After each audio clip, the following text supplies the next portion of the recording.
Prajurit grup pasukan Sever Rusia mengevakuasi warga sipil dari kota Sudza dan Kazachia Loknya wilayah Kursk yang baru saja dibebaskan dari pendudukan Ukraina.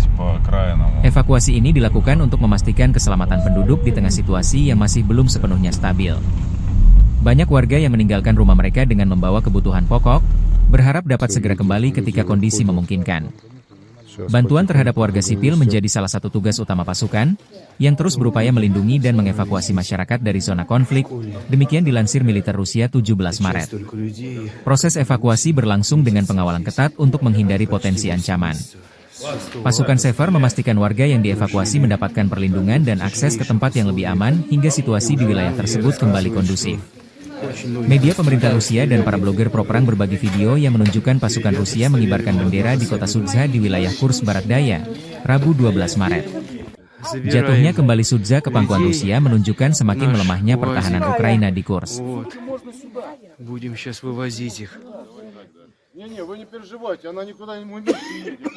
Первую партию людей забрали, выезжаем, будем снова возвращаться.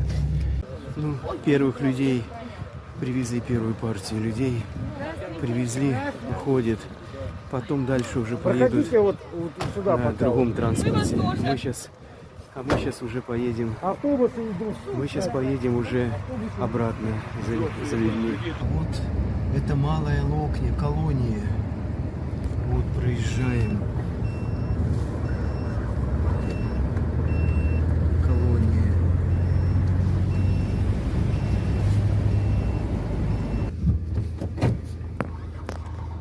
Просто усеяно все обломками металла. Посмотрите. ТМ-ки опять же лежат на обочине. Причем взведены.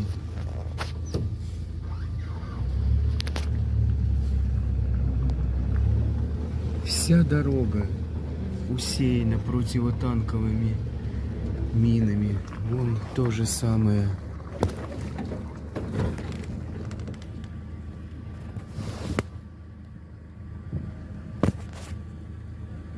Вот это перед Суджей все на остановке.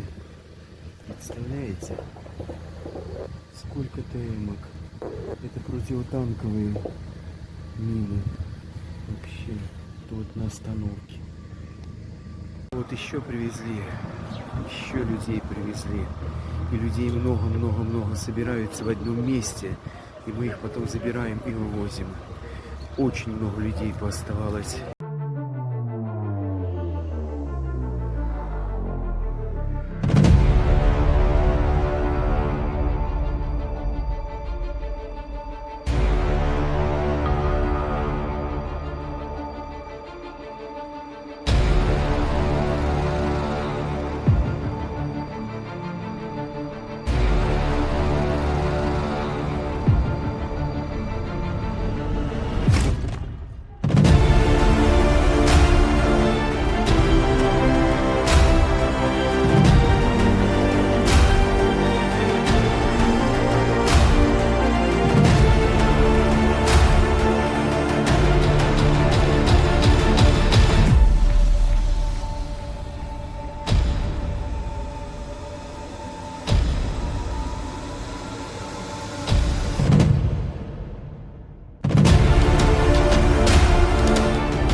Per 17 Maret 2025 pukul 8 waktu Kiev, terjadi total 112 bentrokan antara pasukan Ukraina dan Rusia dalam sehari terakhir.